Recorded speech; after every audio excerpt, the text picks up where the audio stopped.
वाहिगुरु जी का खालसा वाहिगुरु जी की फतेह। गुरु प्यारी गुरु सवारी साध संगत, आप जी ਸਵੇਰ ਦੀ ਇਸ ਆਨਲਾਈਨ ਗੁਰਮਤਿ ਕਲਾਸ ਦੇ ਵਿੱਚ ਜੁੜ ਚੁੱਕੇ ਹੋ, ਜਿਸ ਵਿੱਚ ਆਪਾਂ ਲੜੀਵਾਰ ਸਿੱਖ ਇਤਿਹਾਸ ਵਾਚ ਰਹੇ ਹਾਂ। ਪਿਛਲੇ ਦਿਨਾਂ ਦੇ ਅੰਦਰ ਆਪਾਂ ਵਾਚਿਆ ਸੀ ਕਿ ਸਿੱਖ ਰਾਜ ਕਿਵੇਂ ਬਣਿਆ, ਤੇ ਅੱਜ ਆਪਾਂ ਜੋ ਆਰੰਭ ਕਰਨਾ ਹੈ, ਸਿੱਖ ਰਾਜ ਗਿਆ ਕਿਵੇਂ। ਪਹਿਲੋਂ ਆਪਾਂ ਇਹ ਸਾਰਾ ਵਾਚਿਆ ਕਿ ਕਿਵੇਂ ਕਿਵੇਂ ਸਿੱਖਾਂ ਨੇ ਘਾਲਣਾ ਘਾਲ ਕੇ ਇਹ ਸਿੱਖ ਰਾਜ ਨੂੰ ਲੈ ਕੇ ਆਂਦਾ। ਫਿਰ ਉਸ ਤੋਂ ਬਾਅਦ ਸਿੱਖ ਰਾਜ ਬਣ ਗਿਆ, ਬਣਨ ਤੋਂ ਬਾਅਦ ਉਹ ਗਿਆ ਕਿਵੇਂ, ਉਹ ਸਾਰੇ ਦੀ ਸਾਰੀ ਜਿਹੜੀ ਵਾਰਤਾ ਹੈ ਉਹ ਆਪਾਂ ਅੱਜ ਲੜੀਵਾਰ ਅੱਜ ਤੋਂ ਆਰੰਭ ਕਰਨੀ ਹੈ। ਸੋ ਆਪ ਜਿੰਨੇ ਵੀ ਗੁਰਮੁਖ ਪਿਆਰੇ ਜੁੜੇ ਹੋ, ਸਾਰੀ ਸੰਗਤ ਦਾ ਧੰਨਵਾਦ। ਆਓ ਆਪਾਂ ਇਸ ਕਲਾਸ ਦੀ ਆਰੰਭਤਾ ਕਰੀਏ। ਆਰੰਭਤਾ ਤੋਂ ਪਹਿਲਾਂ ਗੁਰੂ ਬਖਸ਼ੀ ਅਸੀਸ ਫਤਿਹ ਦੇ ਨਾਲ ਸਾਂਝ ਪਾਓ। ਸਾਰੇ ਆਖੋ ਵਾਹਿਗੁਰੂ ਜੀ ਕਾ ਖਾਲਸਾ ਵਾਹਿਗੁਰੂ ਜੀ ਕੀ ਫਤਿਹ। ਸਾਧ ਸੰਗਤ, ਕਲਾਸ ਜੋ ਆਪਾਂ ਆਰੰਭ ਕਰਨੀ ਹੈ, ਇਹਦੇ ਮੁੱਖ ਬੰਦ ਦੇ ਵਿੱਚ ਬੜੀ ਸੁੰਦਰ ਜੋ ਲੇਖਕ ਨੇ ਲਿਖਿਆ ਹੈ ਉਹਦੇ ਬਾਰੇ ਆਪਾਂ ਥੋੜ੍ਹਾ ਜਿਹਾ ਵਿਚਾਰ ਕੇ ਫਿਰ ਮਹਾਰਾਜਾ ਰਣਜੀਤ ਸਿੰਘ ਜੀ ਦਾ ਜੀਵਨ ਜਿਹੜਾ ਹੈ ਉਹ ਵਿਚਾਰਨ ਦਾ ਯਤਨ ਕਰਨਾ ਹੈ। ਤੇ ਉਹਨਾਂ ਲਿਖਿਆ ਹੈ, ਕਹਿੰਦੇ ਕਿ ਸਿੱਖ ਰਾਜ ਕਿਵੇਂ ਗਿਆ। ਜਦੋਂ ਆਪਾਂ ਇਸ ਗੱਲ ਦਾ ਉੱਤਰ ਲੱਭਣ ਵਾਸਤੇ ਇਤਿਹਾਸ ਨੂੰ ਫੋਲਦੇ ਹਾਂ ਤੇ ਹੈਰਾਨ ਹੋ ਜਾਈਦਾ ਹੈ ਕਿ ਸੋਚੀਦਾ ਹੈ ਕਿ ਕੀ ਤੋਂ ਕੀ ਹੋ ਗਿਆ, ਅਸੀਂ ਗੁਲਾਮ ਕਿਵੇਂ ਹੋ ਗਏ। ਇਹ ਕੋਈ ਅਣਹੋਣੀ ਗੱਲ ਨਹੀਂ ਕਿ ਕੌਮਾਂ ਉੱਭਰਦੀਆਂ ਵੀ ਆਈਆਂ ਤੇ ਡਿੱਗਦੀਆਂ ਵੀ ਆਈਆਂ। ਜੋ ਕਦੇ ਰਾਜ ਭਾਗ ਵਾਲੇ ਹੁੰਦੇ ਹਨ, ਕਦੇ ਗੁਲਾਮ ਵੀ ਹੋ ਜਾਂਦੇ ਹਨ। ਇਹ ਕੋਈ ਵੱਡੀ ਗੱਲ ਨਹੀਂ ਆ। ਅਸੀਂ ਕੋਈ ਨਿਵੇਕਲੇ ਗੁਲਾਮ ਨਹੀਂ ਹੋਏ। ਕਹਿੰਦੇ ਬੜੀਆਂ ਕੌਮਾਂ ਸੰਸਾਰ ਤੇ ਆਈਆਂ ਜਿਹੜੀਆਂ ਕਿਸੇ ਸਮੇਂ ਆਪਣੇ ਆਪ ਦੇ ਵਿੱਚ ਸੁਤੰਤਰ ਸਨ ਤੇ ਪਰ ਅੰਤ ਨੂੰ ਗੁਲਾਮ ਹੋਈਆਂ। ਕੋਈ ਅਸੀਂ ਵੱਖਰੇ ਗੁਲਾਮ ਨਹੀਂ ਹੋਏ। ਪਰ ਕਹਿੰਦੇ ਫਿਰ ਵੀ ਗੁਲਾਮ ਦਾ ਢੰਗ ਜਿਹੜਾ ਹੈ ਨਾ, ਜਿਸ ਢੰਗ ਦੇ ਨਾਲ ਅਸੀਂ ਗੁਲਾਮ ਹੋਏ ਹਾਂ, ਉਹ ਹੈਰਾਨੀ ਦਾ ਕਾਰਨ ਹੈ। ਕਿਉਂਕਿ ਏਡੀ ਵੱਡੀ ਮਾਰਸ਼ਲ ਕੌਮ ਜਿਹੜੀ ਹੈ ਉਹ ਕਿਸ ਤਰੀਕੇ ਦੇ ਨਾਲ ਜਿਹੜੀ ਹੈ ਗੁਲਾਮ ਬਣ ਸਕਦੀ ਹੈ। ਤੇ ਆਪਾਂ ਪਿਛਲੇ ਦਿਨਾਂ 'ਚ ਪੜ੍ਹ ਕੇ ਆਏ ਹਾਂ ਵੀ ਕਮਾਲ ਕਰ ਦਿੱਤੀ ਸਿੱਖਾਂ ਨੇ। ਇੱਕ ਉਹ ਅਬਦਾਲੀ ਜਿਹੜਾ ਕਦੇ ਹਿੰਦੁਸਤਾਨ ਦੇ ਵਿੱਚ ਆਇਆ ਸੀ ਤੇ ਕੋਈ ਉਹਦੇ ਅੱਗੇ ਖੰਘਦਾ ਨਹੀਂ ਸੀ, ਉਸ ਅਬਦਾਲੀ ਦੇ ਛੱਕੇ ਛੁਡਾ ਦਿੱਤੇ ਸੀ ਸਿੱਖਾਂ ਨੇ। ਪਰ ਐਸੀ ਮਾਰਸ਼ਲ ਕੌਮ, ਇਹ ਕੀ ਹੋਇਆ ਕਿ ਇਹ ਜਿਹੜੀ ਹੈ ਇਹ ਗੁਲਾਮ ਹੋ ਗਈ, ਉਹ ਕਾਰਨ ਕੀ ਬਣਿਆ। ਫਿਰ ਕਹਿੰਦੇ ਆ ਕਿ ਅੰਗਰੇਜ਼ ਨੇਤਾ ਜਿਹੜੇ ਅਜੇ ਤੱਕ ਮੰਨਦੇ ਇਸ ਗੱਲ ਨੂੰ ਕਿ ਅਸੀਂ ਇਹਨਾਂ ਨੂੰ ਤਲਵਾਰਾਂ ਦੇ ਨਾਲ ਨਹੀਂ ਜਿੱਤਿਆ, ਤੇ ਨਾ ਹੀ ਸਾਨੂੰ ਇਹ ਯਕੀਨ ਆਇਆ ਕਿ ਅਸੀਂ ਮੈਦਾਨ ਵਿੱਚ ਜਿੱਤ ਗਏ ਹਾਂ। ਕਹਿੰਦੇ ਤਾਂ ਫਿਰ ਹੋਇਆ ਕੀ। ਕਹਿੰਦੇ ਹੋਇਆ ਧੋਖਾ, ਸਰਾਸਰ ਧੋਖਾ ਸਾਡੇ ਨਾਲ ਹੋਇਆ, ਤੇ ਉਹ ਵੀ ਹੋਇਆ ਸਾਡੇ ਘਰ ਦੇ ਭੇਤੀਆਂ ਦੇ ਹੱਥੋਂ। ਦਿਲ ਕੇ ਫਲੋਲੇ ਜਲ ਉਠੇ ਸੀਨੇ ਕੇ ਦਾਗ ਸੇ, ਇਸ ਘਰ ਕੋ ਆਗ ਲੱਗ ਗਈ ਘਰ ਕੇ ਚਿਰਾਗ ਸੇ। ਸਾਡੇ ਘਰ ਦੇ ਵਿੱਚ ਅੱਗ ਸਾਡੇ ਘਰ ਦੇ ਹੀ ਚਿਰਾਗ ਨੇ ਲਾ ਦਿੱਤੀ। 14,500 ਮੁਰੱਬਾ ਮੀਲ ਦੀ ਇੰਨੀ ਤਕੜੀ ਬਾਦਸ਼ਾਹੀ ਸੀ, ਜਿਸ ਕੋਲ ਬੇਅੰਤ ਸਮਾਨ ਜੰਗ ਦੇ ਬੇਸ਼ੁਮਾਰ ਮਰ ਮਿਟਣ ਵਾਲੇ ਦੇਸ਼ ਭਗਤ ਯੋਧੇ ਹੋਣ, ਉਹਦਾ ਦਿਨਾਂ ਦੇ ਵਿੱਚ ਗੁਲਾਮ ਹੋ ਜਾਣਾ ਕਹਿੰਦੇ ਕਿ ਇੱਕ ਜਾਦੂ ਵਾਲੀ ਗੱਲ ਹੈ। ਤੇ ਇਸ ਤਬਾਹੀ ਦਾ ਮੁੱਢ ਬੰਨਣ ਵਾਲੇ ਤੇ ਅੰਤਰ ਨੇਪੇ ਚਾੜਨ ਵਾਲੇ ਜੰਮੂ ਦੇ ਡੋਗਰੇ ਸਨ, ਜਿਨ੍ਹਾਂ ਦਾ ਨਾਮ ਇਤਿਹਾਸ ਨੇ ਲਿਖਿਆ ਧਿਆਨ ਚੰਦ, ਧਿਆਨ ਸਿੰਘ ਤੇ ਗੁਲਾਬ ਸਿੰਘ। ਕਹਿੰਦੇ ਇੱਕ ਦਿਨ ਪਲਟਣਾ ਦੇ ਵਿੱਚ 3-3 ਰੁਪਈਏ ਮਹੀਨਾਵਾਰੀ ਭਰਤੀ ਹੋਏ ਸੀ ਇਹ ਦੋਵੇਂ ਜਾਣੇ। ਪਰ ਸਾਡੇ ਮੰਦੇ ਭਾ ਕੇ ਇਹ ਸ਼ੇਰੇ ਪੰਜਾਬ ਮਹਾਰਾਜਾ ਰਣਜੀਤ ਸਿੰਘ ਦੀ ਨਿਗਾਹ ਚੜ੍ਹ ਆਏ ਤੇ ਆਖਰੇ ਪੰਜਾਬ ਦੇ ਕਰਤਾ ਧਰਤਾ ਬਣ ਗਏ। ਧਿਆਨ ਸਿੰਘ ਨੇ ਪੰਜਾਬ ਦਾ ਵੱਡਾ ਵਜ਼ੀਰ ਬਣ ਕੇ ਤੇ ਨੀਚੋਂ ਊਚ ਕਰਨ ਵਾਲਾ ਜਿਹੜਾ ਉਹਦਾ ਬਦਲਾ ਦਿੱਤਾ ਸਿੱਖਾਂ ਨੂੰ, ਉਹ ਕਿਸੇ ਨੂੰ ਨਹੀਂ ਭੁੱਲ ਚੱਲਿਆ, ਸਾਰੇ ਯਾਦ ਆ। ਤੇ ਉਹਦੇ ਭਰਾ ਨੇ ਬਾਕੀ ਮਿੱਤਰਾਂ ਦੇ ਪਹਿਲੇ ਸਿੱਖ ਯੁੱਧ ਵਿੱਚ ਜੋ ਨਮਕ ਹਲਾਲੀ ਕੀਤੀ ਆ, ਜੋ ਆਪਾਂ ਆਉਣ ਵਾਲੇ ਸਮੇਂ 'ਚ ਪੜ੍ਹਨਾ ਹੈ, ਆਉਣ ਵਾਲੇ ਦਿਨਾਂ 'ਚ ਪੜ੍ਹਨਾ ਹੈ, ਉਹਦੀ ਬਾਬਤ ਕਨਿੰਗਮ ਨੇ ਇੱਥੋਂ ਤੱਕ ਲਿਖ ਦਿੱਤਾ ਕਿ ਸੱਚੇ ਤੇ ਨਿਰਪੱਖ ਇਤਿਹਾਸਕਾਰ ਸਨ। ਉਹਨੇ ਲਿਖਿਆ ਕਿ ਡੋਗਰੇ ਦੁਸ਼ਮਣ ਦੇ ਸੋਨੇ ਤੇ ਵਿਕ ਗਏ ਸਨ। ਉਹ ਸਿੱਖ ਰਾਜ ਦੇ ਖੰਡਰਾਂ ਦੇ ਉੱਤੇ ਮਹਿਲ ਉਸਾਰਨ ਦੇ ਆੜ ਦੇ ਵਿੱਚ ਲੱਗ ਗਏ ਸਨ। ਪੰਜਾਬ ਦੀ ਆਜ਼ਾਦੀ ਬਰਬਾਦ ਕਰਨ ਦੇ ਬਦਲੇ ਉਹ ਅੱਜ ਵੀ ਕਸ਼ਮੀਰ ਦੇ ਰਾਜੇ ਬਣ ਬੈਠੇ ਸਨ। ਡੋਗਰਿਆਂ ਦੇ ਦੇਸ਼ ਧਰੋਹ ਦੀ ਯਾਦ ਹੈ ਕਸ਼ਮੀਰ। ਕਹਿੰਦੇ ਬਹਾਰ ਆਉਂਦੀ ਹੈ, ਘਰ ਘਰ ਖੁਸ਼ੀਆਂ ਹੁੰਦੀਆਂ, ਬਨਸਪਤੀ ਜੋਬਨ ਤੇ ਆਉਂਦੀ ਹੈ, ਲੋਕ ਬਾਗਾਂ ਤੇ ਪਹਾੜਾਂ ਦੀ ਸੈਰ ਕਰਨ ਚਾਵਾਂ ਨਾਲ ਤੁਰ ਪੈਂਦੇ ਆ। ਪਰ ਸਾਨੂੰ ਉਜੜੇ ਚਮਨ ਰਹਿਣ ਵਾਲਿਆਂ ਨੂੰ ਇਹ ਬਹਾਰ ਦਾ ਕੀ ਹੈ? हम गिरफ्तारों को अब क्या काम है गुलशन से, लेकिन जी निकल जाता है जब सुनते हैं आती है बहार। ਕਹਿੰਦੇ ਅਸੀਂ ਤੇ ਉੱਜੜ ਗਏ, ਸਾਡਾ ਤੇ ਆਪਣਾ ਇੱਕ ਰਾਜ ਪਾਟ ਸੀ, ਉਹ ਉੱਜੜ ਗਿਆ, ਸਾਨੂੰ ਕਿਸੇ ਦੀ ਬਹਾਰ ਦੇ ਨਾਲ ਕੀ ਹੈ? ਭਾਵੇਂ ਕਸ਼ਮੀਰ ਦੇ ਵਿੱਚ ਜਿੰਨੇ ਮਰਜ਼ੀ ਫੁੱਲ ਜਿਹੜੇ ਬਾਗਾਂ 'ਚ ਖਿੜਦੇ ਰਹਿਣ, ਤੇ ਕਹਿੰਦੇ ਇਹ ਫੁੱਲ ਖਿੜਦੇ ਕਿਤੇ ਉੱਥੋਂ ਦੀ ਮਿੱਟੀ ਦਾ ਅਸਰ ਨਾ ਸਮਝ ਲਿਓ। ਇਹ ਸਤਲੁਜ ਦੇ ਕੰਢੇ ਦੇ ਉੱਤੇ ਸਾਡੇ ਸਪੂਤਾਂ ਦੇ ਖੂਨ ਡੁੱਲੇ ਹੋਏ ਆ, ਉਹਦਾ ਕਰਕੇ ਕਸ਼ਮੀਰ ਦੇ ਵਿੱਚ ਫੁੱਲ ਖਿੜਦੇ ਆ। ਇੱਥੋਂ ਦੀਆਂ ਕਹਿੰਦੇ ਸੈਰਗਾਹਾਂ ਜਿਹੜੀਆਂ ਨੇ ਉਹ ਸਾਡੇ ਖੂਨ ਦੇ ਨਾਲ ਰੰਗੀਆਂ ਹੋਈਆਂ। ਜੇ ਐਸ਼ਗਾਹ ਨਹੀਂ ਜਾਂ ਰੰਗ ਔਰ ਕੁਛ ਹੈ, ਹਰ ਗੁਲ ਹੈ ਇਸ ਚਮਨ ਵਿੱਚ ਸਾਗਰ ਭਰਾ ਲਹੂ ਕਾ। ਕਹਿੰਦੇ ਸਾਡਾ ਸਾਗਰ ਭਰਿਆ ਹੋਇਆ ਲਹੂ ਦਾ, ਜਿਹਦੇ ਨਾਲ ਕਸ਼ਮੀਰ ਇਸ ਸਮੇਂ ਖੁਸ਼ਹਾਲ ਹੈ। ਕਾਹਦੇ ਵਾਸਤੇ? ਕਿਉਂਕਿ ਸਾਡੇ ਨਾਲ ਧੋਖਾ ਕਰਕੇ ਇਹਨਾਂ ਡੋਗਰਿਆਂ ਨੇ ਇਹ ਕੁਝ ਕੀਤਾ। ਤੇ ਨਿਰਾ ਡੋਗਰਿਆਂ ਦੀ ਗੁਨਾਹੀ ਨਹੀਂ ਆ, ਇਹਦੇ ਵਿੱਚ ਸਿੱਖ ਸਰਦਾਰ, ਸਿੱਖ ਫੌਜਾਂ ਵੀ ਬੜਿਆ ਵੱਡੇ ਤੌਰ ਤੇ ਹਿੱਸੇਦਾਰ ਹਨ। ਸਿੱਖ ਫੌਜਾਂ ਇੰਨੀਆਂ ਆਪ ਮੁਹਾਰੀਆਂ ਹੋ ਗਈਆਂ ਕਿ ਉਹਨਾਂ ਦਾ ਆਪਣਾ ਸੰਭਾਲਣਾ ਇੰਨਾ ਔਖਾ ਹੋ ਗਿਆ ਸੀ ਉਸ ਸਮੇਂ। ਫੌਜਾਂ ਦੇ ਜਿਹੜੇ ਪੰਚ ਸਨ ਉਹ ਜਰਾ ਕੁ ਇਸ਼ਾਰਾ ਕਰਦੇ ਸੀ, ਸਿਪਾਹੀ ਝਟਪਟ ਕਤਲ ਕਰ ਦਿੰਦੇ ਸੀ ਇੱਕ ਦੂਜੇ ਨੂੰ। ਕਈ ਕੀਮਤੀ ਜਾਨਾਂ ਇਸੇ ਤਰ੍ਹਾਂ ਭੰਗ ਦੇ ਭਾੜੇ ਖਤਮ ਹੋ ਗਈਆਂ। ਫੌਜਾਂ ਦਾ ਇਹ ਹਾਲ ਸੀ ਕਿ ਇੱਕ ਸਰਦਾਰ ਦੇ ਇਨਾਮ ਦਾ ਲਾਲਚ ਦਿੱਤਾ ਤੇ ਉਹਦੇ ਵੱਲ ਹੋ ਗਏ, ਤੇ ਜੇ ਦੂਜੇ ਨੇ ਤਨਖਾਹ ਵਧਾਉਣ ਦਾ ਲਾਲਚ ਦਿੱਤਾ ਤੇ ਉਹਦੇ ਵੱਲ ਹੋ ਗਏ। ਤੇ ਕਹਿੰਦੇ ਇਹ ਫੌਜਾਂ ਇੰਨੀਆਂ ਮੁਹਾਰੀਆਂ ਹੋ ਗਈਆਂ ਕਿ ਇਹਨਾਂ ਨੂੰ ਸੰਭਾਲਣਾ ਔਖਾ ਹੋ ਗਿਆ ਸੀ, ਇੰਨਾ ਬੁਰਾ ਹਾਲ ਹੋ ਗਿਆ ਸੀ ਇਹਨਾਂ ਦਾ। ਬਾਕੀ ਰਹੀ ਗੱਲ ਸਿੱਖ ਸਰਦਾਰਾਂ ਦੀ, ਤੇ ਉਹਨਾਂ ਦੇ ਵਿੱਚੋਂ ਬਹੁਤਿਆਂ ਦੇ ਦਿਲ ਦੇ ਵਿੱਚ ਖੁਦਗਰਜੀ ਦਾ ਸਮਾਂ ਸੀ ਕਿ ਮੈਂ ਬਣ ਜਾਵਾਂ ਪੰਜਾਬ ਦਾ ਰਾਜਾ, ਮੈਂ ਬਣ ਜਾਵਾਂ ਪੰਜਾਬ ਦਾ ਰਾਜਾ।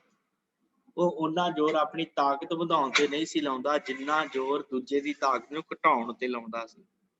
ਹਰ ਇੱਕ ਸਰਦਾਰ ਦੂਜੇ ਦੇ ਕੰਮ ਦੇ ਵਿੱਚ ਰੁਕਾਵਟ ਪਾਉਂਦਾ ਸੀ ਤੇ ਵਿਰੋਧਤਾ ਕਰਦਾ ਸੀ। ਮੁੱਕਦੀ ਗੱਲ ਕੀ ਕਿ ਸਿੱਖ ਦਰਬਾਰ ਦੀਆਂ ਸਾਰੀਆਂ ਨਰਦਾਂ ਅੱਡੋ ਪਾਟੀ ਆਪਸ ਵਿੱਚ ਖਹਿ ਰਹੀਆਂ ਸਨ। ਅੰਤ ਇਹ ਫੁੱਟ ਪਾਟੋ ਧਾੜ ਸਾਨੂੰ ਲੈ ਲੱਥੀ, ਜਿਹੜਾ ਘਰ ਹੈ ਜੋ ਫੁੱਟ ਨੇ ਬਰਬਾਦ ਕਰ ਦਿੱਤਾ।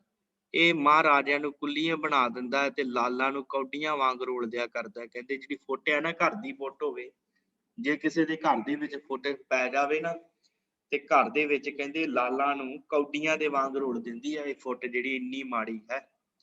ਇਸੇ ਪ੍ਰਕਾਰ ਉਹ ਕਵੀ ਦਾ ਇੱਕ ਬਿਆਨ ਲਿਖਦਾ ਹੈ, ਕਵੀ ਗੰਗਾ ਹੋਇਆ ਹੈ, ਹਿੰਦੁਸਤਾਨ ਦਾ ਕਵੀ, ਹਿੰਦੀ ਦਾ ਕਵੀ। ਉਹ ਕਹਿੰਦਾ ਫੂਟ ਗਏ ਹੀਰਾ ਕੀ ਬਿਕਾਨੀ ਕਨੀ ਹਾਟ ਹਾਟ, ਕਾਹੂ ਘਾਟ ਮੋਲ ਕਾਹੂ ਬਾੜ ਮੋਲ ਕੋਲਿਓ, ਟूट गई लंका फूट मिलियो जो भभीखन है।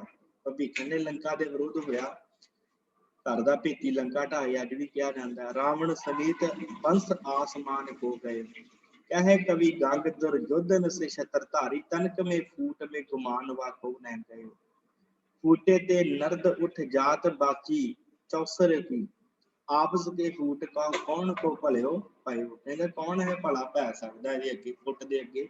ਇਹ ਫੁੱਟ ਤੇ ਵੱਡੀਆਂ ਵੱਡੀਆਂ ਜਿਹੜੀਆਂ ਰਾਹਾਂ ਖਤਮ ਕਰ ਦਿੰਦੀ ਹੈ। ਇਸੇ ਪ੍ਰਕਾਰ ਸਾਡਾ ਜਿਹੜਾ ਹੈ ਸਾਧ ਸੰਗਤ, ਇਹ ਦਮਨ ਜਿਹੜਾ ਹੋਇਆ, ਤੇ ਸਾਧ ਸੰਗਤ ਸਭ ਤੋਂ ਪਹਿਲਾਂ ਆਪਾਂ ਜਿੱਥੋਂ ਕੱਲ ਗੱਲ ਛੱਡੀ ਹੈ ਉੱਥੋਂ ਹੀ ਆਪਾਂ ਅੱਜ ਦੀ ਜਿਹੜੀ ਇਹ ਗੱਲ ਆਰੰਭ ਕਰਨੀ ਹੈ। ਜਿੱਥੋਂ ਕੱਲ ਛੱਡਿਆ ਹੈ ਨਾ ਇਤਿਹਾਸ, ਉੱਥੋਂ ਹੀ ਅਗਲਾ ਇਤਿਹਾਸ ਆਪਾਂ ਆਰੰਭ ਕਰਨਾ ਹੈ। ਮਹਾਰਾਜਾ ਰਣਜੀਤ ਸਿੰਘ ਦਾ ਜੀਵਨ ਜਿਹੜਾ ਆਪਾਂ ਆਰੰਭ ਕਰਾਂਗੇ। ਕਿਉਂ? ਕਿਉਂਕਿ ਮਹਾਰਾਜਾ ਰਣਜੀਤ ਸਿੰਘ ਤੋਂ ਬਿਨਾਂ ਇਹ ਖਾਲਸਾ ਰਾਜ ਜਿਹੜਾ ਸੀ ਉਹ ਕਦੇ ਵੀ ਕਾਇਮ ਨਹੀਂ ਹੋ ਸਕਦਾ ਸੀ। ਹਾਲਾਤ ਕੁਛ ਐਸੇ ਸਨ ਕਿ ਆਪਾਂ ਆਪ ਜੀ ਨੇ ਆਪਾਂ ਹੁਣ ਆਪ ਜੀ ਸਰਵਣ ਕਰੋਗੇ ਕੀ ਹਾਲਾਤ ਸਨ, ਉਹ ਸਾਰੇ ਦਾ ਸਾਰਾ ਆਪਾਂ ਜਿਹੜਾ ਹੈ ਅੱਜ ਦੀ ਕਲਾਸ 'ਚ ਇਹ ਵਾਚਣਾ ਹੈ। ਤੇ ਮਹਾਰਾਜਾ ਰਣਜੀਤ ਸਿੰਘ ਜੀ ਬਾਰੇ ਜੇ ਆਪਾਂ ਗੱਲ ਕਰੀਏ ਤੇ ਕਹਿੰਦੇ ਕਿ ਪੰਜਾਬ ਦੀ ਸਿੱਖ ਸਲਤਨਤ ਦੀ ਨੀਂਹ ਰੱਖਣ ਵਾਲਾ ਮਹਾਰਾਜਾ ਰਣਜੀਤ ਸਿੰਘ ਜੋ ਸ਼ੇਰੇ ਪੰਜਾਬ ਦੇ ਨਾਮ ਨਾਲ ਜਾਣਿਆ ਜਾਂਦਾ ਹੈ। ਪੰਜਾਬ ਦੇ ਇਤਿਹਾਸ ਦੇ ਵਿੱਚ ਇੱਕ ਬੜਾ ਬਹਾਦਰ, ਜੰਗਜੂ, ਦਲੇਰ ਤੇ ਮਹਾਨ ਸ਼ਖਸੀਅਤ ਦਾ ਮਾਲਕ ਸੀ, ਜਿਨੇ ਪੰਜਾਬ ਤੇ ਨਹੀਂ ਬਲਕਿ ਪੰਜਾਬ ਦੇ ਲੋਕਾਂ ਦੇ ਦਿਲਾਂ ਤੇ ਵੀ ਰਾਜ ਕੀਤਾ। ਇਸ ਮਹਾਨ ਸ਼ਾਸਕ ਬਾਰੇ ਮੁਸਲਮਾਨ ਲਿਖਾਰੀ ਸ਼ਾਹ ਮੁਹੰਮਦ ਨੇ ਲਿਖਿਆ, ਕਹਿੰਦਾ ਮਹਾਬਲੀ ਰਣਜੀਤ ਸਿੰਘ ਹੋਇਆ ਪੈਦਾ, ਨਾਲ ਜੋਰ ਦੇ ਮੁਲਕ ਹਿਲਾਏ ਗਿਆ, ਮੁਲਤਾਨ ਕਸ਼ਮੀਰ ਪਿਸ਼ੌਰ ਚੰਬਾ, ਜੰਮੂ ਕਾਂਗੜਾ ਕੋਟ ਨਵਾਏ ਗਿਆ, ਤਿੱਬਰ ਦੇਸ਼ ਲਦਾਖ ਤੇ ਚੀਨ ਤੋੜੀ, ਸਿੱਕਾ ਆਪਣੇ ਨਾਮ ਦਾ ਚਲਾਏ ਗਿਆ, ਸ਼ਾਹ ਮੁਹੰਮਦ ਜਾਨ 50 ਬਰਸਾ ਹਸ਼ਾ ਰੱਜ ਕੇ ਰਾਜ ਕਮਾਏ ਗਿਆ। ਕਹਿੰਦਾ ਬੜਾ ਰੱਜ ਕੇ ਰਾਜ ਇਹਨੇ ਕਮਾਇਆ। ਸੋ ਮਹਾਰਾਜਾ ਰਣਜੀਤ ਸਿੰਘ ਦੀ ਜੇ ਗੱਲ ਕਰੀਏ, ਪਿਛਲੇ ਦਿਨਾਂ ਦੇ ਵਿੱਚ ਮਿਸਲਾਂ ਦੇ ਨਾਮ ਆਏ ਨੇ ਸਾਧ ਸੰਗਤ, ਤੇ ਉਹਨਾਂ ਵਿੱਚੋਂ ਦੋ ਮਿਸਲਾਂ ਬੜੀਆਂ ਪ੍ਰਸਿੱਧ ਸਨ। ਇੱਕ ਮਿਸਲ ਦਾ ਨਾਮ ਸੀ ਸਾਧ ਸੰਗਤ ਜਿਨ੍ਹਾਂ ਦੇ ਵਿੱਚੋਂ ਸਰਦਾਰ ਚੜ੍ਹਤ ਸਿੰਘ ਹੋਏ ਆ, ਸ਼ੁਕਰ ਚੱਕੀਆਂ ਮਿਸਲ। ਇਹ ਸਰਦਾਰ ਚੜ੍ਹਤ ਸਿੰਘ ਜਿਹੜੇ ਸਨ, ਇਹ ਮਹਾਰਾਜਾ ਰਣਜੀਤ ਸਿੰਘ ਦੇ ਦਾਦਾ ਜੀ ਸਨ, ਤੇ ਚੜ੍ਹਤ ਸਿੰਘ ਦਾ ਸੁਪੁੱਤਰ ਸੀ ਮਹਾ ਸਿੰਘ, ਤੇ ਮਾਹ ਸਿੰਘ ਦੇ ਘਰ ਸ਼ੁਕਰ ਚੱਕੀਆਂ ਮਿਸਲ ਦੇ ਸਰਦਾਰ ਮਾਹ ਸਿੰਘ ਦੇ ਘਰ ਸਰਦਾਰਨੀ ਰਾਜ ਕੌਰ, ਜੋ ਜੀਂਦ ਦਾ ਰਾਜਾ ਗਜਪਤ ਸਿੰਘ ਦੀ ਉਹਦੀ ਪੁੱਤਰੀ ਸੀ, ਤੇ ਉਹਦੇ ਘਰ, ਜਿਹਨੂੰ ਮਾਈ ਮਲਵੈਣ ਵੀ ਕਿਹਾ ਜਾਂਦਾ ਸੀ, ਉਹਦੇ ਘਰ ਇਸ ਬੱਚੇ ਦਾ ਜਨਮ ਹੋਇਆ, ਜਿਹਦਾ ਨਾਮ ਪਰਿਵਾਰ ਨੇ ਰੱਖਿਆ ਸੀ ਬੁੱਧ ਸਿੰਘ। ਤੇ ਜਦੋਂ ਕਹਿੰਦੇ ਮਹਾ ਸਿੰਘ ਉਹਦੇ ਘਰ ਪੁੱਤਰ ਹੋਣ ਦੀ ਖਬਰ ਮਿਲੀ, ਤੇ ਉਸ ਸਮੇਂ ਕਹਿੰਦੇ ਜੰਗੀ ਮੁਹਿੰਮ ਦੇ ਦੌਰਾਨ ਸੈਦਨਗਰ ਦੀ ਮੋਰਚਾਬੰਦੀ ਕਰ ਰਿਹਾ ਸੀ, ਤੇ ਜਦੋਂ ਫਤਿਹ ਪਾ ਕੇ ਗੁਜਰਾਂਵਾਲਾ ਪਹੁੰਚਿਆ, ਗੁਜਰਾਂਵਾਲਾ ਇਹਨਾਂ ਦੀ ਰਿਆਸਤ ਸੀ, ਜਿਸ ਜਗ੍ਹਾ ਦੇ ਉੱਤੇ ਇਹ ਸ਼ੁਕਰ ਚੱਕੀਆਂ ਮਿਸਲ ਕਬਜ਼ਾ ਕਰਕੇ ਬੈਠੀ ਸੀ, ਜੋ ਇਲਾਕਾ ਇਹਨਾਂ ਦਾ ਸੀ ਮੱਲਿਆ ਹੋਇਆ। ਇਹ ਆਪਾਂ ਪਿਛਲੇ ਦਿਨਾਂ 'ਚ ਵਾਚ ਆਏ ਹਾਂ। ਗੁਜਰਾਂਵਾਲਾ ਜਦੋਂ ਵਾਪਸ ਆਇਆ ਹੈ, ਇਹਦਾ ਪਿਓ ਸਰਦਾਰ ਮਹਾ ਸਿੰਘ, ਚੜ੍ਹਤ ਸਿੰਘ ਦਾ ਪੁੱਤਰ ਮਹਾ ਸਿੰਘ, ਜਦੋਂ ਵਾਪਸ ਆਏ ਤੇ ਜਿੱਤ ਦੀ ਖੁਸ਼ੀ ਦੇ ਵਿੱਚ ਇਹਨਾਂ ਨੇ ਆਪਣੇ ਬੱਚੇ ਦਾ ਨਾਮ ਰੱਖਿਆ ਰਣਜੀਤ ਸਿੰਘ। ਬੁੱਧ ਸਿੰਘ ਪਹਿਲਾਂ ਰੱਖਿਆ ਗਿਆ, ਪਰ ਫਿਰ ਇਹਨਾਂ ਨੇ ਨਾਮ ਬਦਲ ਕੇ ਰਣਜੀਤ ਸਿੰਘ ਰੱਖ ਦਿੱਤਾ। ਤੇ ਮਾਂ ਪਿਓ ਦਾ ਕੱਲਾ ਕੱਲਾ ਪੁੱਤਰ ਸੀ, ਬੜੇ ਲਾਡ ਪਿਆਰ ਦੇ ਨਾਲ ਪਾਲਿਆ, ਤੇ ਘਰ ਬਚਪਨ ਦੇ ਵਿੱਚ ਸੀਤਲਾ, ਜਿਹਨੂੰ ਚਿਕਨ ਪੌਕਸ ਆਪਾਂ ਅੰਗਰੇਜ਼ੀ 'ਚ ਕਹਿ ਦਿੰਦੇ ਹਾਂ, ਉਹ ਨਿਕਲ ਦੇ ਕਾਰਨ ਇਹਨਾਂ ਦੇ ਸਰੀਰ ਦੇ ਉੱਤੇ ਬਹੁਤ ਜਿਹੜੇ ਦਾਗ ਪੈ ਗਏ। ਇਹਨਾਂ ਦੀ ਇੱਕ ਜਿਹੜੀ ਅੱਖ ਸੀ ਉਹ ਕਾਣੀ ਹੋ ਗਈ, ਚਲੀ ਗਈ, ਉਹਦੀ ਭਾਵ ਇੱਕ ਅੱਖ ਦੀ ਰੋਸ਼ਨੀ ਚਲੀ ਗਈ ਇਹਨਾਂ ਦੀ, ਤੇ ਹੋਰ ਵੀ ਚਿਹਰੇ ਦੇ ਉੱਤੇ ਕਾਫੀ ਦਾਗ ਜਿਹੜੇ ਉਹ ਪੈ ਗਏ। ਤੇ ਮੁੱਢਲੀ ਵਿਦਿਆ ਪੰਜਾਬੀ ਤੇ ਗਣਿਤ ਉਹਨਾਂ ਨੇ ਭਾਈ ਭਾਗ ਸਿੰਘ ਦੀ ਧਰਮਸ਼ਾਲਾ ਦੇ ਵਿੱਚ ਉਹਨਾਂ ਨੇ ਸਿੱਖਿਆ, ਤੇ ਅੱਗੇ ਉਹਨਾਂ ਨੇ ਕੋਈ ਵਿਸ਼ੇਸ਼ ਪੜ੍ਹਾਈ ਰਣਜੀਤ ਸਿੰਘ ਨੇ ਨਹੀਂ ਕੀਤੀ ਸੀ।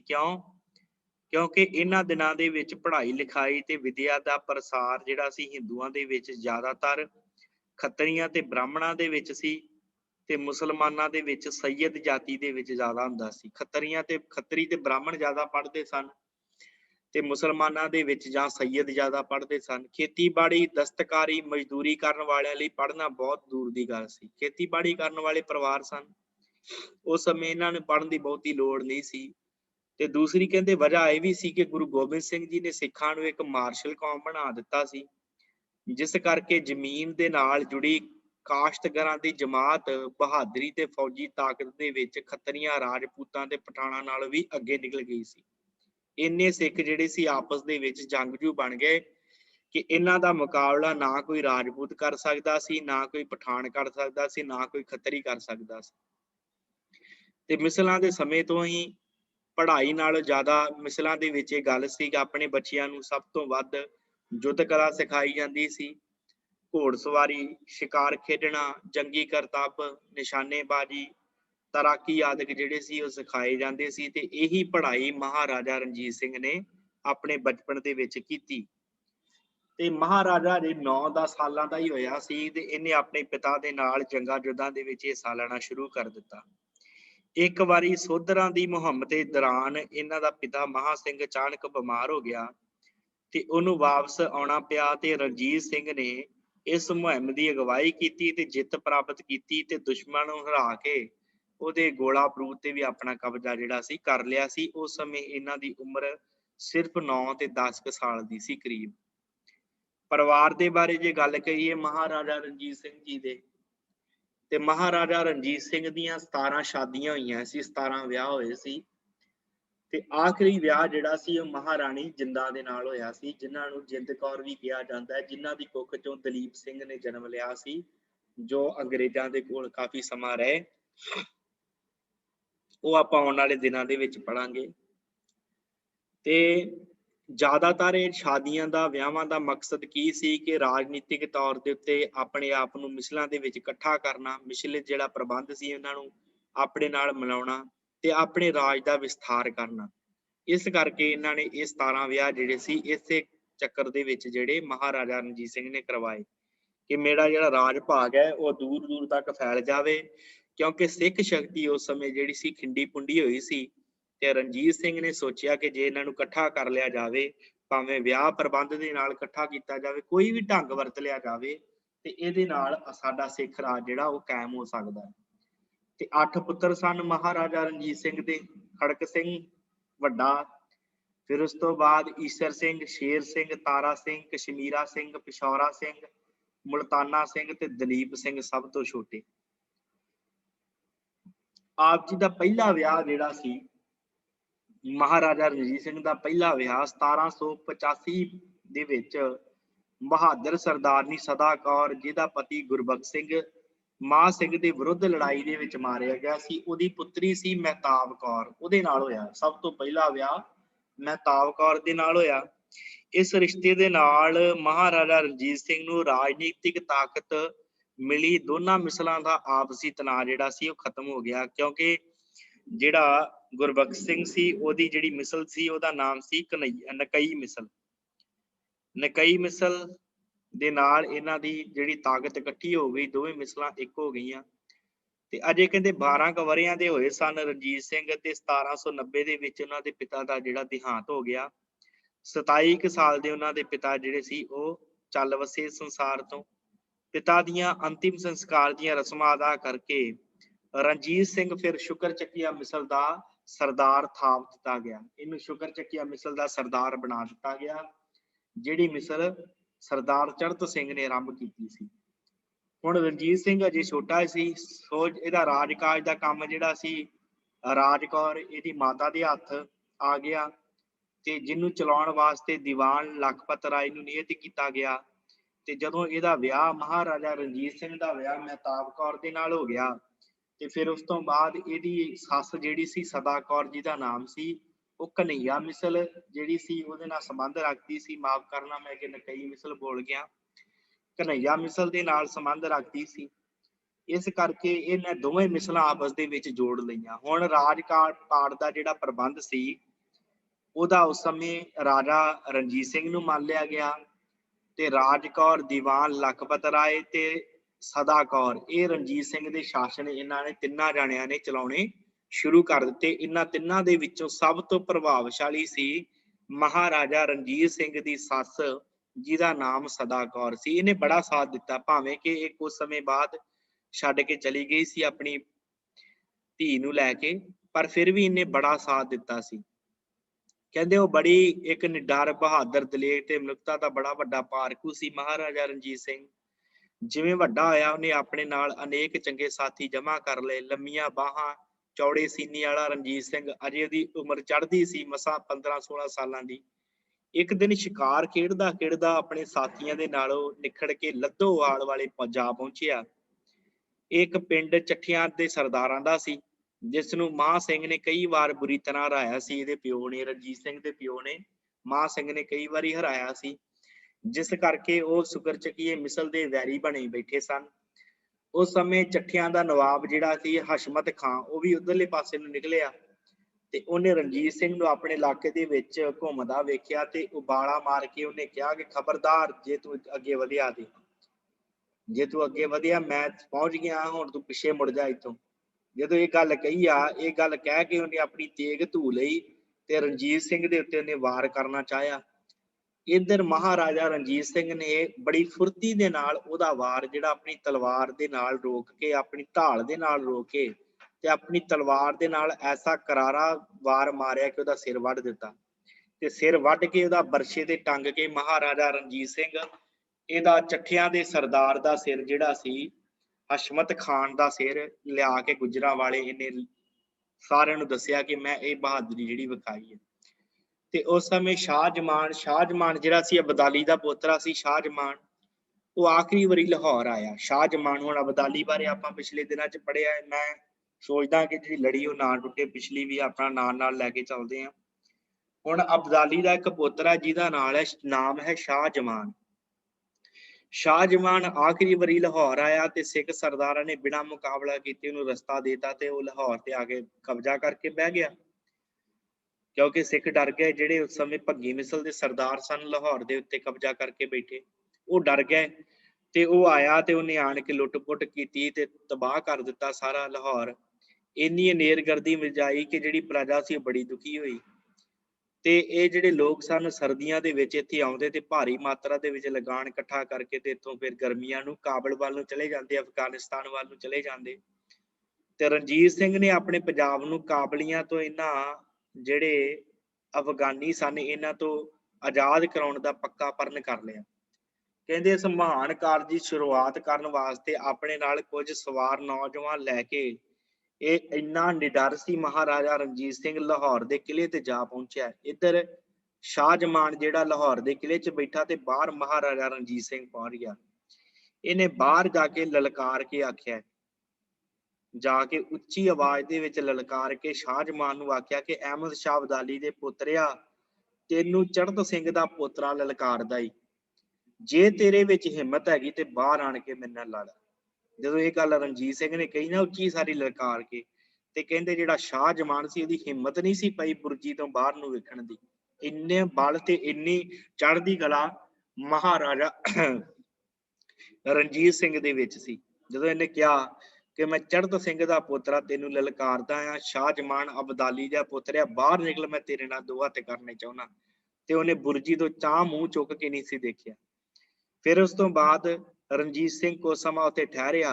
ਫਿਰ ਉਸ ਤੋਂ ਬਾਅਦ ਆਪਣੇ ਸਾਥੀਆਂ ਦੇ ਨਾਲ ਵਾਪਸ ਆ ਗਿਆ ਤੇ ਸਹੀ ਮੌਕੇ ਦੀ ਉਡੀਕ ਜਿਹੜੀ ਉਹ ਕਰਨ ਲੱਗ ਗਿਆ ਮਹਾਰਾਜਾ ਰਣਜੀਤ ਸਿੰਘ। ਫਿਰ 1796 ਵਿੱਚ ਅਹਿਮਦ ਸ਼ਾਹ ਅਬਦਾਲੀ ਦਾ ਪੋਤਰਾ ਸ਼ਾਹਜਮਾਨ ਪੰਜਾਬ ਤੇ ਹਮਲਾ ਕਰਕੇ ਲਾਹੌਰ ਨੂੰ ਆਪਣੇ ਕਬਜ਼ੇ ਵਿੱਚ ਇਹਨੇ ਲੈ ਲਿਆ ਤੇ ਸ਼ਹਿਰ ਨਿਵਾਸੀਆਂ ਤੇ ਬੁਰੀ ਤਰ੍ਹਾਂ ਨੇ ਜ਼ੁਲਮ ਕੀਤੇ ਤੇ ਅਤਿਆਚਾਰ ਕਰਨੇ ਜਿਹੜੇ ਆ ਉਹ ਸ਼ੁਰੂ ਕਰ ਦਿੱਤੇ। ਪਰ ਛੇਤੀ ਲੁੱਟਮਾਰ ਕਰਕੇ ਇਹ ਵਾਪਸ ਚਲਾ ਗਿਆ। ਸ਼ਾਹਜਮਾਨ ਨੇ ਫਿਰ 1797 ਵਿੱਚ ਸ਼ਾਹਨਚੀ ਨਾਮ ਦੇ ਅਫਗਾਨੀ ਦੀ ਕਮਾਨ ਹੇਠ ਪੰਜਾਬ ਤੇ ਹਮਲਾ ਕੀਤਾ। ਰਣਜੀਤ ਸਿੰਘ ਨੇ ਝਨਾ ਦਰਿਆ ਦੇ ਕਿਨਾਰੇ ਮੋਰਚੇ ਲਗਾ ਲਏ।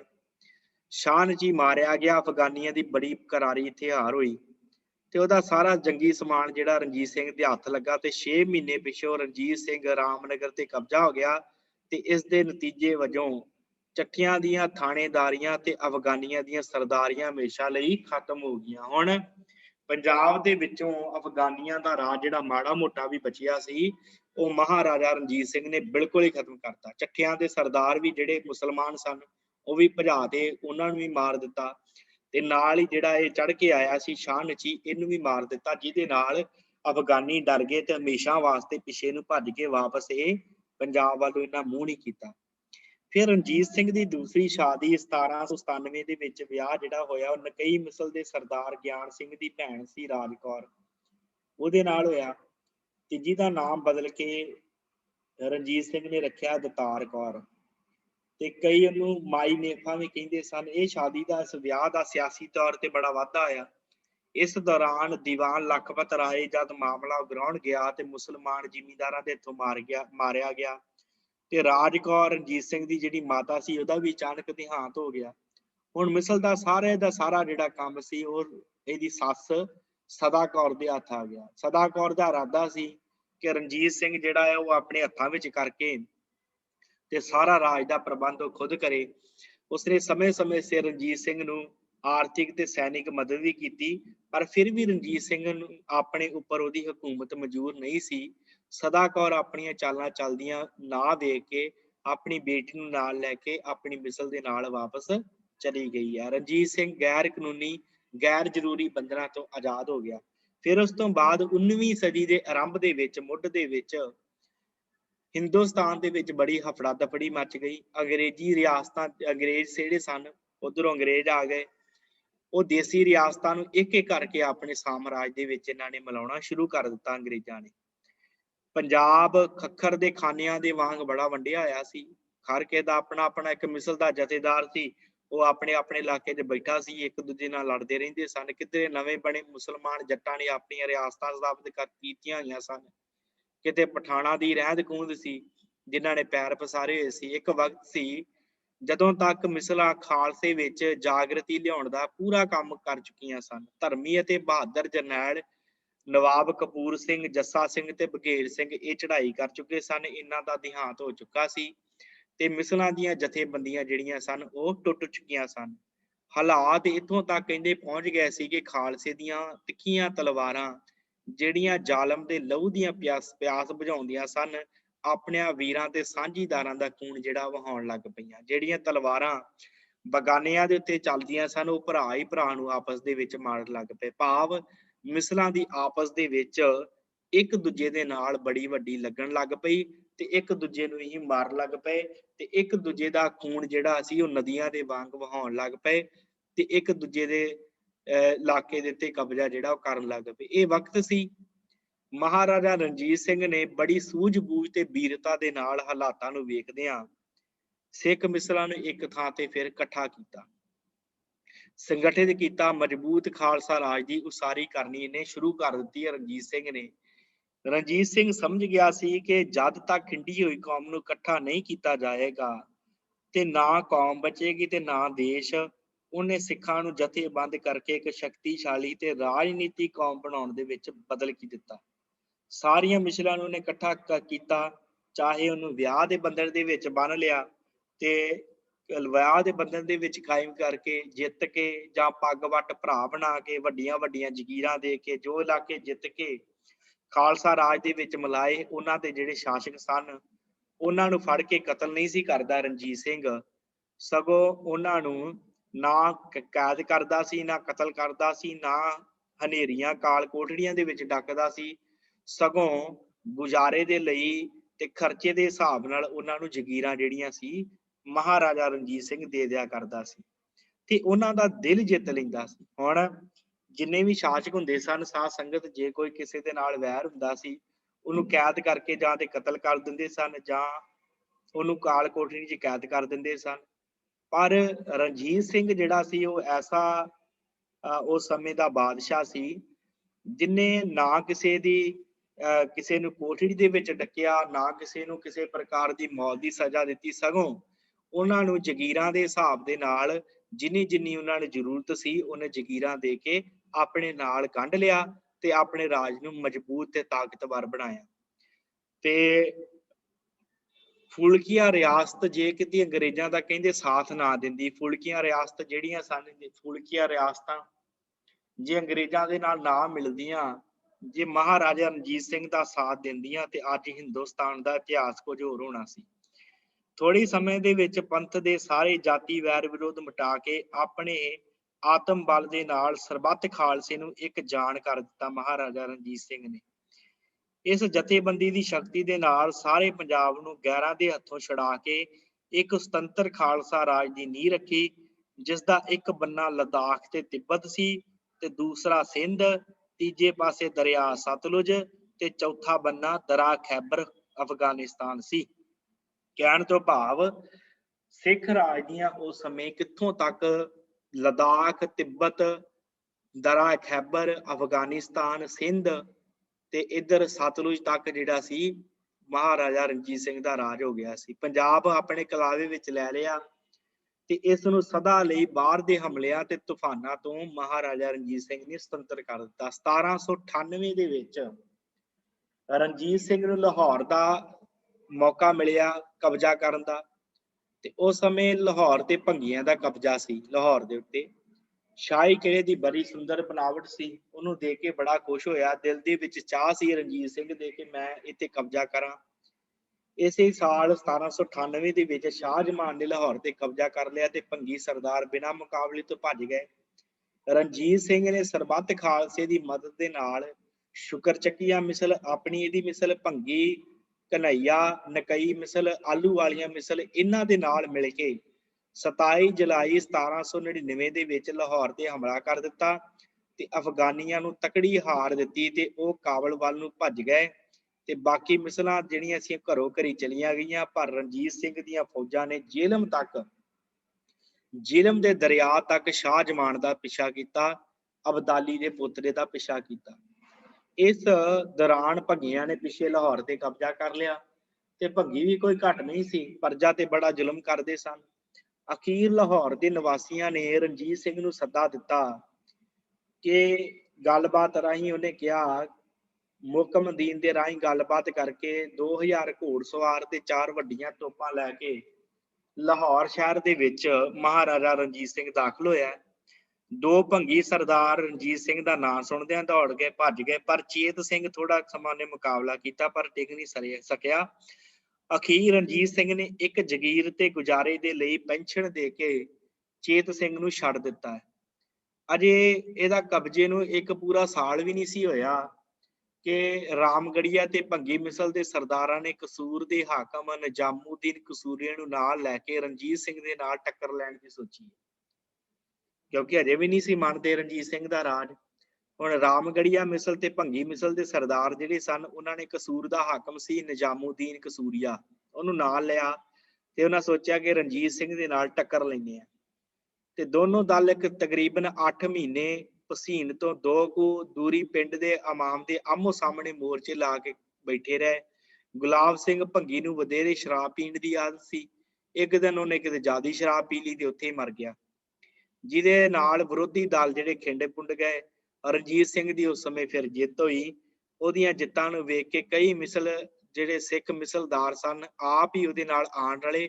ਹੌਲੀ ਹੌਲੀ ਰਣਜੀਤ ਸਿੰਘ ਨੇ ਜੰਮੂ, ਅਕਾਲਗੜ੍ਹ, ਗੁਜਰਾਤ ਦੇ ਇਲਾਕਿਆਂ ਦੇ ਉੱਤੇ ਆਪਣਾ ਜਿਹੜਾ ਅਧਿਕਾਰ ਉਹ ਜਮਾ ਲਿਆ ਸੀ। ਫਰਵਰੀ 1800 ਦੇ ਵਿੱਚ ਦਤਾਰ ਕੌਰ, ਜੋ ਦੂਸਰੀ ਇਹਦੀ ਘਰਵਾਲੀ ਸੀ, ਉਹਦੀ ਕੁੱਖੋਂ ਖੜਕ ਸਿੰਘ ਦਾ ਜਨਮ ਹੋਇਆ ਤੇ 1 ਅਪ੍ਰੈਲ 1801 ਦੀ ਵਿਸਾਖੀ ਤੇ ਲਾਹੌਰ ਦੇ ਵਿੱਚ ਇੱਕ ਵੱਡਾ ਦਰਬਾਰ ਲਾਇਆ ਗਿਆ, ਜਿਹਦੇ ਵਿੱਚ ਰਣਜੀਤ ਸਿੰਘ ਨੇ ਮਹਾਰਾਜਾ ਹੋਣ ਦਾ ਐਲਾਨ ਕਰ ਦਿੱਤਾ ਤੇ ਆਪਣੇ ਆਪ ਨੂੰ ਸਰਕਾਰੇ ਵਾਲਾ ਕਹਾਉਣਾ ਸ਼ੁਰੂ ਕਰ ਦਿੱਤਾ। ਲਾਹੌਰ ਸ਼ਹਿਰ ਦੇ ਸ਼ਰਾਫਾਂ ਨੂੰ ਬੁਲਾਇਆ ਗਿਆ। 1 ਮਾਸੇ ਤੇ 2 ਰੱਤੀ ਦੇ ਸਿੱਕੇ ਢਾਲਣ ਦਾ ਨੇ ਹੁਕਮ ਜਾਰੀ ਕੀਤਾ ਰਣਜੀਤ ਸਿੰਘ ਨੇ, ਜਿਸ ਦਾ ਨਾਮ ਨਾਨਕਸ਼ਾਹੀ ਰੁਪਈਆ ਗੁਰੂ ਨਾਨਕ ਸਾਹਿਬ ਦੇ ਨਾਮ ਤੇ ਉਹਨੇ ਰੱਖਿਆ। ਹਿੰਦੂਆਂ ਤੇ ਮੁਸਲਮਾਨਾਂ ਦੀਆਂ ਧਾਰਮਿਕ ਭਾਵਨਾਵਾਂ ਨੂੰ ਮੁੱਖ ਰੱਖਦੇ ਇਹ ਗੱਲ ਸੁਣਨ ਵਾਲੀ ਹੈ ਸਾਧ ਸੰਗਤ ਕਿ ਕਿੰਨਾ ਉਦਾਰ ਦਿਲ ਸੀ ਮਹਾਰਾਜਾ ਰਣਜੀਤ ਸਿੰਘ, ਦੂਸਰਿਆਂ ਰਾਜਿਆਂ ਦੇ ਵਾਂਗ ਨਹੀਂ ਸੀ। ਹਿੰਦੂਆਂ ਤੇ ਮੁਸਲਮਾਨਾਂ ਦੀਆਂ ਧਾਰਮਿਕ ਭਾਵਨਾਵਾਂ ਨੂੰ ਮੁੱਖ ਰੱਖਦਿਆਂ ਉਹਨਾਂ ਦੀਆਂ ਵੱਖਰੀਆਂ ਵੱਖਰੀਆਂ ਅਦਾਲਤਾਂ ਕਾਇਮ ਕੀਤੀਆਂ ਸੀ ਰਣਜੀਤ ਸਿੰਘ ਨੇ। ਲਾਹੌਰ ਸ਼ਹਿਰ ਦਾ ਮੁੱਖ ਕੋਤਵਾਲ ਜਿਹੜਾ ਸੀ ਇਮਾਮ ਬਖਸ਼ ਨਿਯੁਕਤ ਕੀਤਾ ਗਿਆ। ਇਮਾਮ ਬਖਸ਼ ਇੱਕ ਮੁਸਲਮਾਨ ਨੂੰ ਨਿਯੁਕਤ ਕੀਤਾ ਗਿਆ ਸੀ ਤੇ ਵੱਖ-ਵੱਖ ਮੁਹੱਲਿਆਂ ਦੇ ਸੂਝਵਾਨ ਵਿਅਕਤੀਆਂ ਨੂੰ ਆਪਣੇ ਆਪਣੇ ਸਥਾਨਕ ਮਸਲੇ ਹੱਲ ਕਰਨ ਦੇ ਹੱਕ ਰਣਜੀਤ ਸਿੰਘ ਨੇ ਦਿੱਤੇ ਸੀ। ਲਾਹੌਰ ਤੇ ਲਾਹੌਰ ਦੇ ਕਿਲ੍ਹੇ ਦੀ ਸੁਰੱਖਿਆ ਮਜ਼ਬੂਤ ਕੀਤੀ। ਖਲੀਫਾ ਨੂਰੁਦੀਨ ਹਕੀਮ ਅੰਸਾਰੀ ਦੇ ਪ੍ਰਬੰਧ ਹੇਠ ਲਾਹੌਰ ਦੇ ਵਿੱਚ ਇੱਕ ਸਰਕਾਰੀ ਹਸਪਤਾਲ ਖੋਲ੍ਹਿਆ ਰਣਜੀਤ ਸਿੰਘ ਨੇ। ਗਰੀਬਾਂ ਤੇ ਲੋੜਵੰਦਾਂ ਦੇ ਵਾਸਤੇ ਇੱਕ ਅਲੱਗ ਮਹਿਕਮਾ ਖੋਲ੍ਹਿਆ ਗਿਆ। ਪੁਰਾਣੇ ਦੀਵਾਨੀ ਤੇ ਫੌਜਦਾਰੀ ਮਹਿਕਮਿਆਂ ਦੀ ਸਮੀਖਿਆ ਕੀਤੀ, ਭਾਵ ਦੁਬਾਰਾ ਉਹਨਾਂ ਨੂੰ ਘੜਿਆ ਗਿਆ ਤੇ ਲੋੜ ਅਨੁਸਾਰ ਬਦਲਾਵ ਜਿਹੜੇ ਉਹ ਕੀਤੇ ਗਏ। ਰਣਜੀਤ ਸਿੰਘ ਨੇ ਜਿੱਥੇ ਯੁੱਧ ਦੇ ਮੈਦਾਨਾਂ ਦੇ ਵਿੱਚ ਫਤਿਹ ਹਾਸਲ ਕੀਤੀ, ਉੱਥੇ ਦੋਸਤੀ ਤੇ ਰਿਸ਼ਤੇਦਾਰੀ ਦੇ ਮੈਦਾਨਾਂ ਦੇ ਵਿੱਚ ਵੀ ਕਾਮਯਾਬੀ ਹਾਸਲ ਕੀਤੀ। ਕਨਈਆ ਮਿਸਲ ਵਿੱਚ ਉਹਦਾ ਵਿਆਹ ਹੋਣ ਕਰਕੇ ਜਿੱਥੇ ਉਹਦੀ ਫੌਜੀ ਤੇ ਆਰਥਿਕ ਸਹਾਇਤਾ ਮਿਲੀ, ਉੱਥੇ ਇੱਕ ਬਹਾਦਰ, ਦਲੇਰ ਤੇ ਕਾਮਯਾਬੀ ਦੀਆਂ ਰੁਚੀਆਂ ਰੱਖਣ ਵਾਲੀ ਉਹਦੀ ਸੱਸ ਸਦਾ ਕੌਰ ਜਿਹੜੀ ਸੀ ਉਹਨੂੰ ਮਿਲੀ, ਜਿਹਨੇ ਰਣਜੀਤ ਸਿੰਘ ਦੀ ਸਫਲਤਾ ਤੇ ਕਾਮਯਾਬੀ ਦੀ ਸੀੜੀ ਦਾ ਕੰਮ ਕੀਤਾ।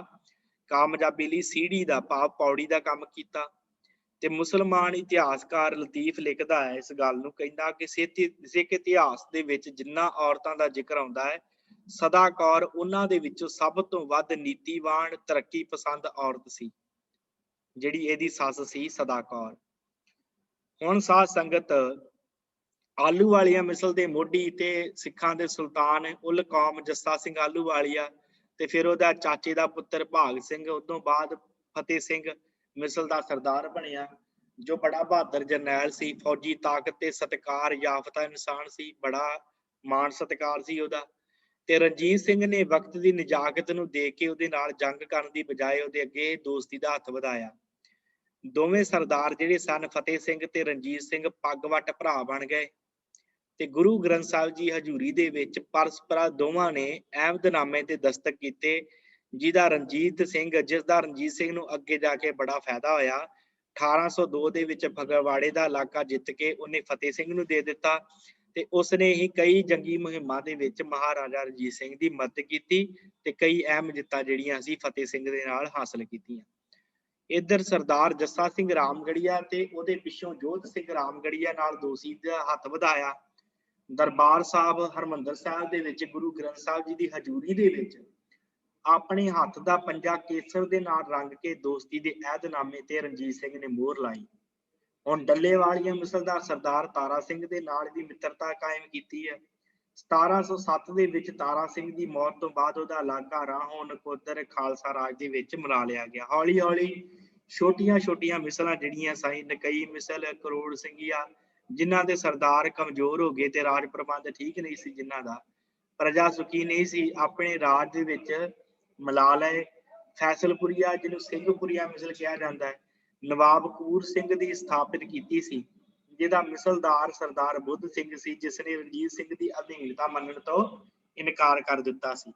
ਮਹਾਰਾਜਾ ਰਣਜੀਤ ਸਿੰਘ ਨੇ ਫਤਿਹ ਸਿੰਘ ਨੂੰ ਨਾਲ ਲਿਆ ਤੇ ਮੋਹਕਮ ਚੰਦ ਤੇ ਜੋਧ ਸਿੰਘ ਰਾਮਗੜੀਆ ਦੀ ਸਾਂਝੀ ਕਮਾਂਡ ਦੇ ਹੇਠ ਆਪਣੀ ਰਿਆਸਤ ਤੇ ਹਮਲਾ ਕਰ ਦਿੱਤਾ। ਉਹਦੀ ਰਿਆਸਤ ਜਿਹੜੀ ਸੀ ਫੈਜ਼ਲਪੁਰੀਆ ਮਿਸਲ ਦੀ, ਸਰਦਾਰ ਬੁੱਧ ਸਿੰਘ ਦੀ, ਉਹਦੇ ਤੇ ਉਹਨੇ ਹਮਲਾ ਕਰ ਦਿੱਤਾ ਤੇ ਹਮਲਾ ਕਰਕੇ ਉਹ ਜਿਹੜਾ ਸੀ ਮੁਕਾਬਲਾ ਕੀਤਾ, ਉਹ ਰਣਜੀਤ ਸਿੰਘ ਦਾ ਮੁਕਾਬਲਾ ਨਾ ਕਰ ਸਕਿਆ। ਸਤਲੁਜ ਦਰਿਆ ਦੇ ਪਰਲੇ ਇਲਾਕੇ ਵਿੱਚ ਚਲਾ ਗਿਆ। 1806 ਤੇ 1809 ਦਰਮਿਆਨ 3 ਵਾਰੀ ਫੂਲਕੀਆਂ ਰਿਆਸਤਾਂ ਤੇ ਚੜ੍ਹਾਈ ਕੀਤੀ ਤੇ ਆਪਣਾ ਲੋਹਾ ਮੁਣਵਾਇਆ, ਪਰ ਇਹਨਾਂ ਰਿਆਸਤਾਂ ਨੇ ਰਣਜੀਤ ਸਿੰਘ ਦੀ ਸਰਦਾਰੀ ਮੰਨਣ ਤੋਂ ਅੰਗਰੇਜ਼ਾਂ ਦੀ ਅਧੀਨਗੀ ਨੂੰ ਪਹਿਲ ਦਿੱਤੀ। ਜੇ ਕਿਤੇ ਸਾਧ ਸੰਗਤ ਇਹ ਜਿਹੜੇ ਫੂਲਕੀਆ ਸਰਦਾਰ ਸਨ, ਜੇ ਕਿਤੇ ਇਹ ਰਣਜੀਤ ਸਿੰਘ ਦੀ ਅਧੀਨਗੀ ਮੰਨ ਲੈਂਦੇ ਤੇ ਅੱਜ ਹਿੰਦੁਸਤਾਨ ਦਾ ਇਤਿਹਾਸ ਕੁਝ ਹੋਰ ਹੋਣਾ ਸੀ। ਪਰ ਫਿਰ ਵੀ ਜੋ ਆਇਆ ਸੋ ਭਲਾ ਹੈ ਸਾਧ ਸੰਗਤ, ਇਹ ਬੜਾ ਵੱਡਾ ਰਾਜ ਸਾਡਾ ਰਿਹਾ ਹੈ। ਸੋ ਇੱਥੇ ਹੀ ਆਪਾਂ ਕਲਾਸ ਦੀ ਸਮਾਪਤੀ ਕਰਦੇ ਹਾਂ। ਬਾਕੀ ਦੀ ਜਿਹੜੀ ਕਲਾਸ ਹੈ ਆਪਾਂ ਰਣਜੀਤ ਸਿੰਘ ਦਾ ਅੰਮ੍ਰਿਤਸਰ ਤੇ ਕਬਜ਼ਾ, ਇਸ ਤੋਂ ਬਾਅਦ ਕੀ ਸੰਧੀਆਂ ਹੁੰਦੀਆਂ ਅੰਗਰੇਜ਼ਾਂ ਦੇ ਨਾਲ, ਉਹ ਆਪਾਂ ਕੱਲ ਦੇ ਕਲਾਸ ਦੇ ਵਿੱਚ ਵਾਚਾਂਗੇ। ਸੋ ਇੱਥੇ ਹੀ ਕਲਾਸ ਦੀ ਸਮਾਪਤੀ ਹੈ। ਹੋਈਆਂ ਭੁੱਲਾਂ ਚੁੱਕਾਂ ਦੀ ਖਿਮਾ। ਬਲਾਓ ਫਤਿਹ ਜੀ। ਵਾਹਿਗੁਰੂ ਜੀ ਕਾ ਖਾਲਸਾ, ਵਾਹਿਗੁਰੂ ਜੀ ਕੀ ਫਤਿਹ।